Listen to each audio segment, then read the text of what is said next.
Hello and welcome back to commerce के बच्चों। कैसे हैं आप सब? आई होप आप सब बहुत अच्छे होंगे। सबसे पहले कंग्रेचुलेशंस उन सभी बच्चों को जिन्होंने क्लास 11 में कॉमर्स स्ट्रीम को चुनाव किया है। अगले 2 साल क्लास 11 12 में आपकी बेहतरीन जर्नी होने वाली है और कॉमर्शियन बनने के लिए जो भी इंग्रेडिएंट चाहिए वो इसी 11 12 में आपको मिलने वाला है।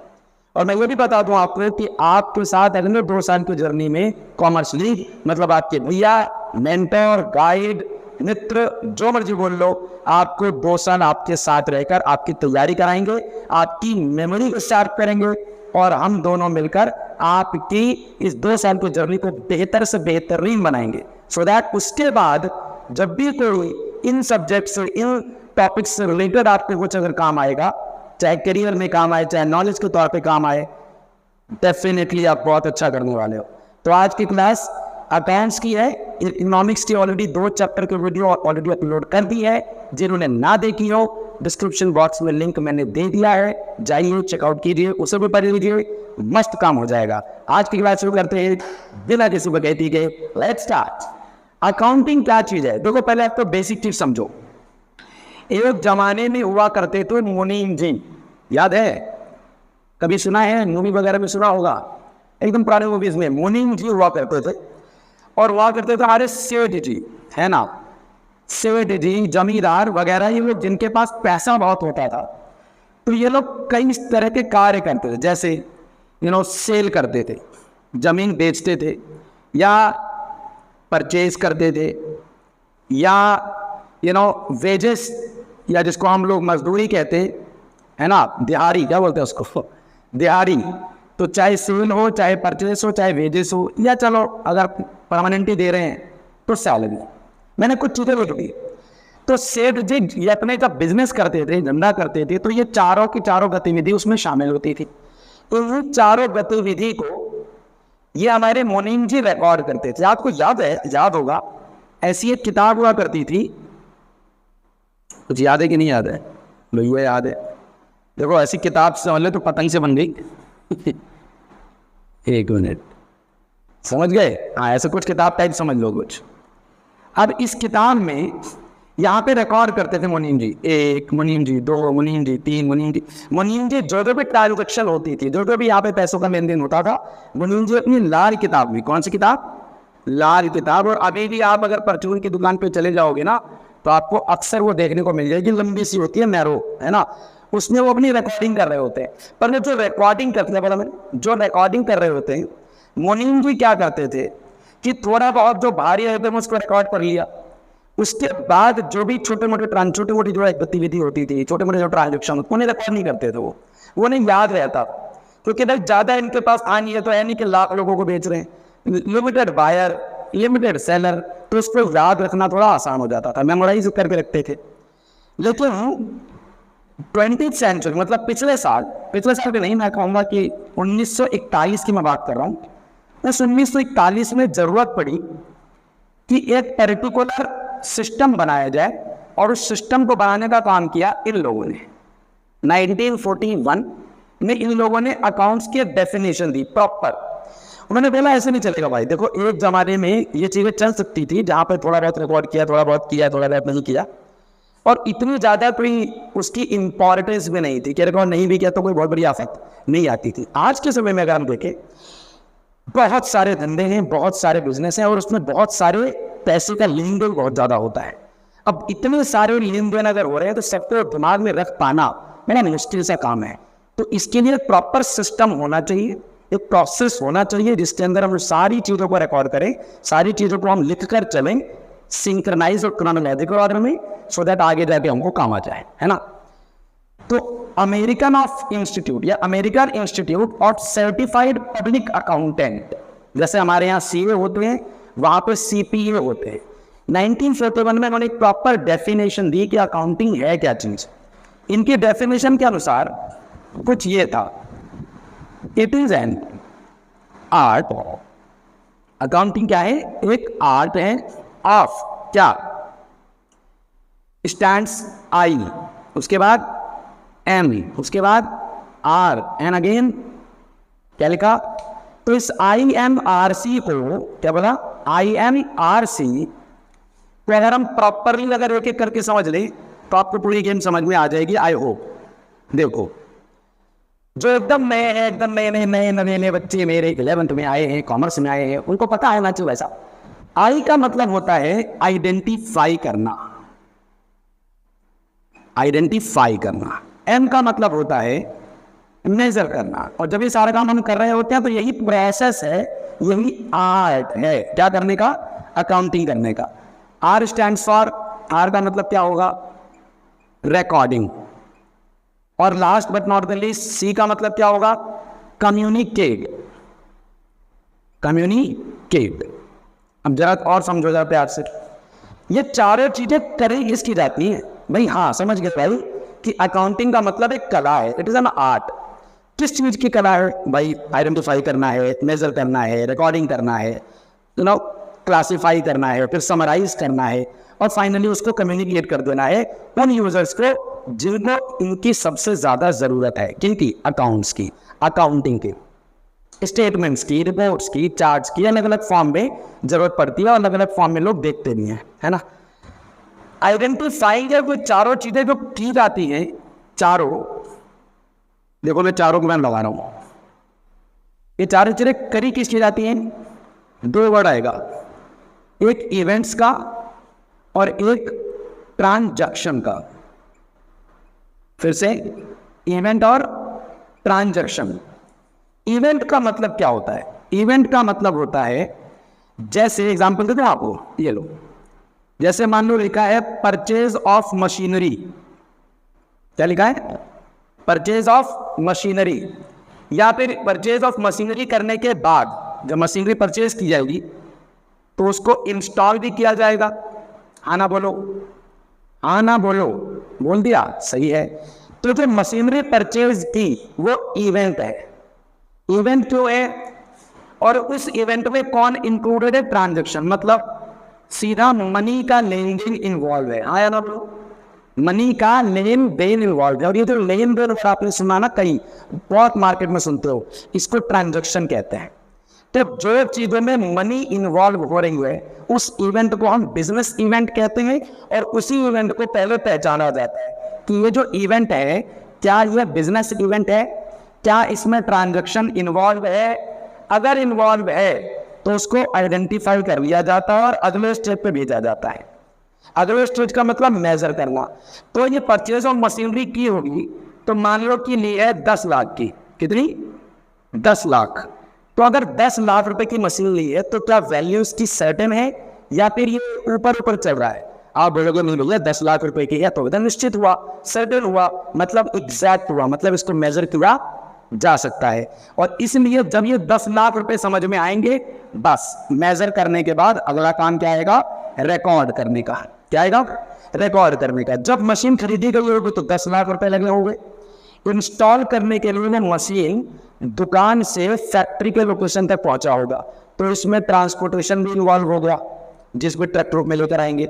मान लो वो तुमसे मेरा है 10,000 रुपए, तो 10,000 रुपए ये और 10 लाख रुपए ये, तो मोटा मोटा 10,10,000 रुपए का ट्रांजेक्शन हुआ है। और उसको यहाँ पर हम रिकॉर्ड करेंगे। अब रिकॉर्ड करेगा कौन, अकाउंटिंग करने वाला आदमी होता है अकाउंटेंट।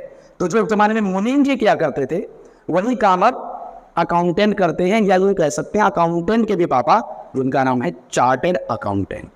प्रॉपरली जो डिग्री और सर्टिफाइड होकर जो अकाउंटिंग के बिजनेस में, मैं कहूँगा अकाउंटिंग के डिपार्टमेंट का सबसे बड़ा हेड जो होता है वो सी होता है, करेक्ट। और जब ये इन्फॉर्मेशन आप रिकॉर्ड कर लेते हो, ऐसे बहुत सारी इन्फॉर्मेशन होती है बेटा, आप कई सारी चीज खरीदोगे, कई सारी चीजें बेचोगे, फिर सैलरी के रूप में पेमेंट दोगे, है ना, फिर इंश्योरेंस भी कराओगे, फिर कमीशन भी लोगे, कई बार कमीशन देना पड़ेगा, फिर ट्रांसपोर्टेशन का भी खर्चा है, वेजेस दिहाड़ी के रूप में देने पड़ेंगे। ये सारी चीजें एक ट्रांजैक्शन के रूप में है, जिसके लिए या तो पैसा देना पड़ा या पैसा लेना पड़ा, और वो मॉनेटरी टर्म में मेजर हो सकता था, इसलिए उसको फाइनली क्या कर दिया हमने, रिकॉर्ड कर दिया। रिकॉर्ड कर दिया सो दैट फ्यूचर में जब भी हमको जरूरत पड़ेगी, भाई इस पर्टिकुलर आदमी से हमने कितना सामान खरीदा, कितने का खरीदा, कब खरीदा, और पेमेंट हमने किस रूप में दी, कैश में दी कि चेक में दी, वो सारी चीजें आपके उंगलियों पे रहेंगी। क्योंकि अब आप मैनुअल अकाउंटिंग नहीं करते, अब आप कंप्यूटराइज्ड अकाउंटिंग करते हो। तो टक टक टक टक टक टक टक टक टेस्ट कर दिया, 3 साल 10 साल बाद भी जरूरत पड़ेगी तो केवल कीबोर्ड का बटन दबाना है, पूरी इंफॉर्मेशन यूं निकल कर आ जाएगी। तो कुछ मेमोराइज करने की भी जरूरत अब नहीं है जो मुनीम जी को करनी पड़ती थी। तो जब चारों चीजें हो रही होंगी तो कहेंगे ये सब प्रोसेस किस चीज का है, बस इसी को कह देते हैं हमारी अकाउंटिंग चल रही है। और अकाउंटिंग करेगा कौन? अकाउंटेंट।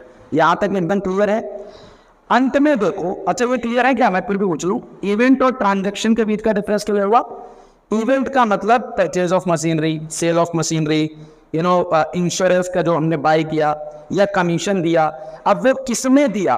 ट्रांजैक्शन इन्वॉल्व हुई या नहीं हुई? अगर ट्रांजैक्शन इन्वॉल्व हुई, मान लो मैनेजमेंट को हायर किया, हमने मैनेजमेंट को कुछ सर्वे दिया, बताओ कैसे?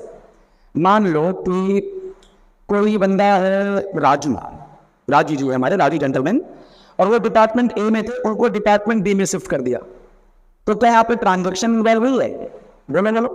हुई क्या? कुछ पैसा वैसा कुछ हुआ है? नहीं ना, सिर्फ डिपार्टमेंट तो चेंज हुआ, तो हुआ वो भी इवेंट है, पर वो ट्रांजैक्शन वाला इवेंट नहीं, वो बिजनेस इवेंट नहीं है, और इसीलिए उसको हम लोग रिकॉर्ड नहीं करेंगे। तो रिकॉर्ड कैसे करेंगे? जो फाइनेंशियल मॉनिटरी वैल्यू में मेजर की जा सके।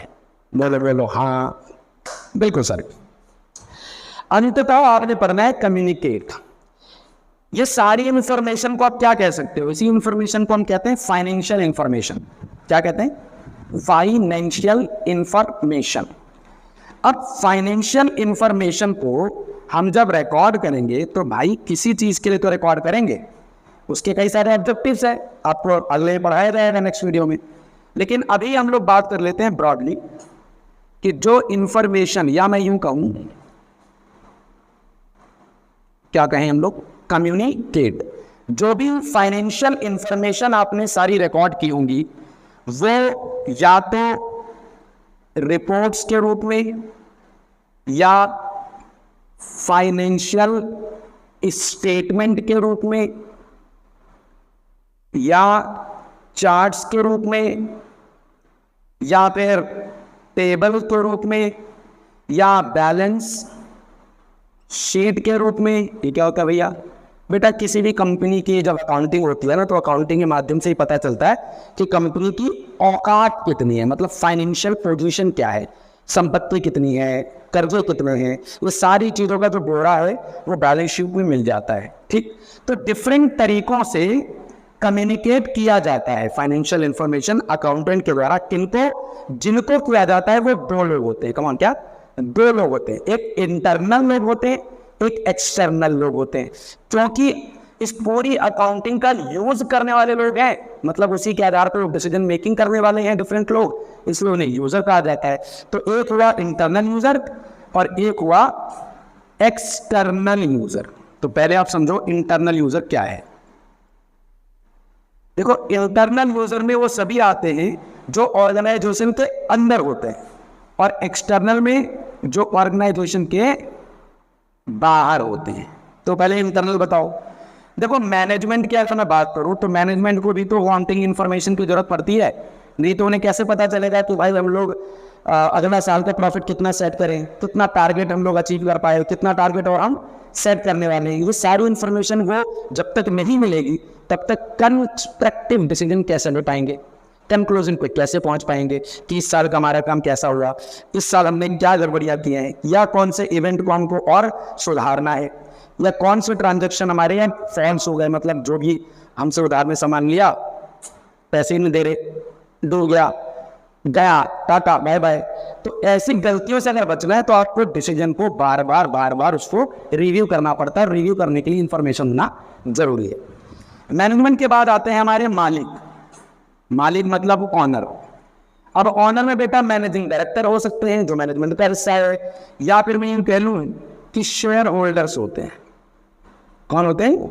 Share holders. जो कंपनी में पैसा लगाते हैं वो कंपनी के शेयर होल्डर्स भी जो पैसा लगा रहे हैं, तो उनको भी ये अधिकार है कि वो फाइनेंशियल स्टेटमेंट को और अकाउंट्स को वो चेक करे कि भाई मैंने पैसा लगाया था कितने साल में, कौन से महीने में, कौन से क्वार्टर में, कितना ट्रांजैक्शन बढ़ा, किसमें घटा, कितना कर्ज लिया, या कितनी सामान में लोग बेच पाए, या कौन सा प्रोजेक्ट चला रहे हैं और कौन सा चलने वाला है। ये सारी इंफॉर्मेशन भाई एक इन्वेस्टर के लिए बहुत जरूरी होता है, इसलिए शेयर होल्डर को भी वो फाइनेंशियल अकाउंटिंग चाहिए।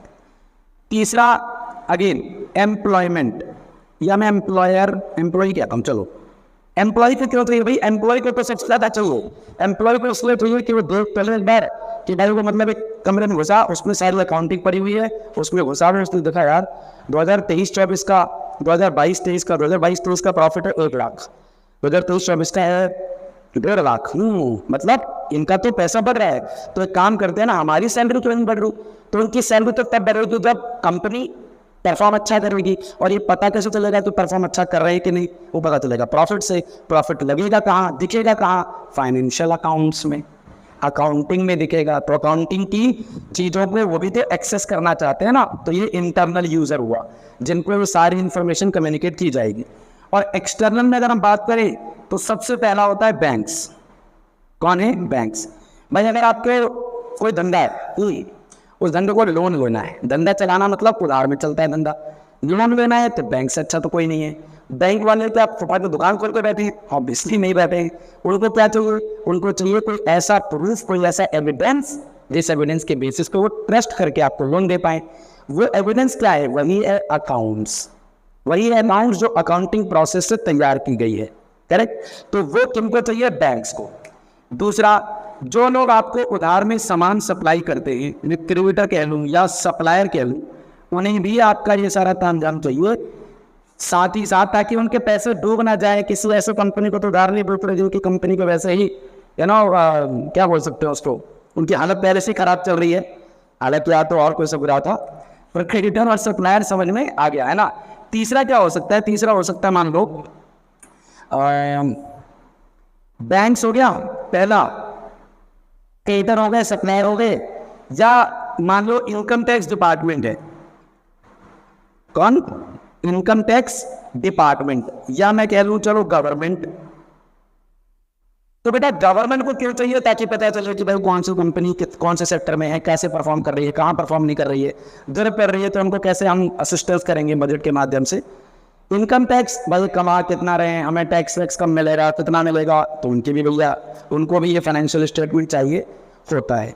तो इंटरनल यूजर और एक्सटर्नल यूजर, ये वो लोग हैं जिनको कम्युनिकेट की जाती है वो अकाउंट्स जो अभी अभी अकाउंटेंट ने बनाकर तैयार की है। यहाँ तक आप समझ गए। नेक्स्ट वीडियो में हम सीखेंगे अकाउंटिंग का बेसिक ऑब्जेक्टिव क्या है, उसका रोल क्या होता है डिसीजन मेकिंग में या इकोनॉमी में, उसका क्या यूज होता है। तो मैं इकोनॉमी को और अकाउंट्स को देखो कैसे बढ़िया तरह से हम लोग मिक्स करके और उसमें कनेक्शन जोड़ने की कोशिश करेंगे। So stay tuned for the next video. आज की वीडियो यहाँ पे समाप्त होती है। लाइक कीजिए वीडियो को अगर आपको समझ में आ रहा है, खटाखट लाइक कीजिए, शेयर कीजिए कोई दोस्तों के बीच में, सो दैट पता चले कि भाई आपकी मदद के लिए आपके भैया कॉमर्स लीग पर अवेलेबल हैं और डेली वीडियो अपलोड कर रहे हैं। तब तक आप खुश रहिए। इसके अलावा बहुत सारी वीडियो ऑलरेडी जुड़ चुकी है, तो जाके उन्हें देखिए। मैं मिलता हूँ आपसे नेक्स्ट वीडियो में, तब तक जय श्री राम।